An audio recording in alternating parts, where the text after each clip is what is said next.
Okay, hi, this is Ron at Mobile Fix Automotive, and I'm going to do a short little video that I just want people that are running Superlift shock kits on. This is for a 99 to 2004 F250 and F350, and I think F450 frame is the same. This is a dual shock setup that I had on my truck.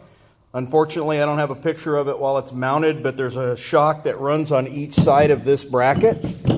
Okay, just like that. What I ended up having happen was this bracket busted on me. And originally, I kind of had a suspect that maybe the bolts had come loose. They've been in here for a little over 4 years.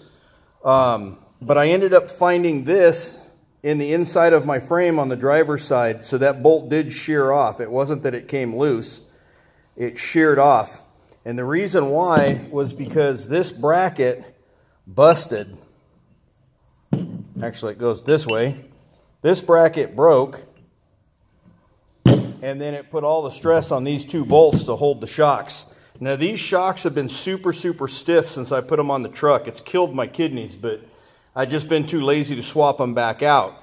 But then when I went to go change the passenger side today, all 3 bolts were still torqued properly, but this is what I found. Almost looks like a smiley face. So it wasn't the fact that the bolts came loose and broke. The bracket itself actually broke, was cracking, and this one was getting ready to do the same thing. So what I ended up doing on my truck was I ended up going back to the stock brackets that were on it. Mine's a 2001, and it's a dually, which it doesn't matter. The shock setup is the same for the dually and the non-dually.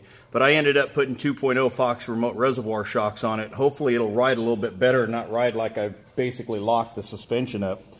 So all I was doing is giving you guys a heads up. If you guys are running these dual shock setups, you need to go in periodically and check and make sure that these things aren't cracking, because if it breaks in half like mine did, my shocks actually broke off the frame and were bouncing around on the top. I mean, this whole bracket was just going up and down with the suspension. The shocks weren't doing anything. So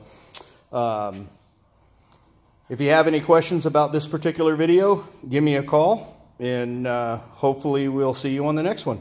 Bye-bye.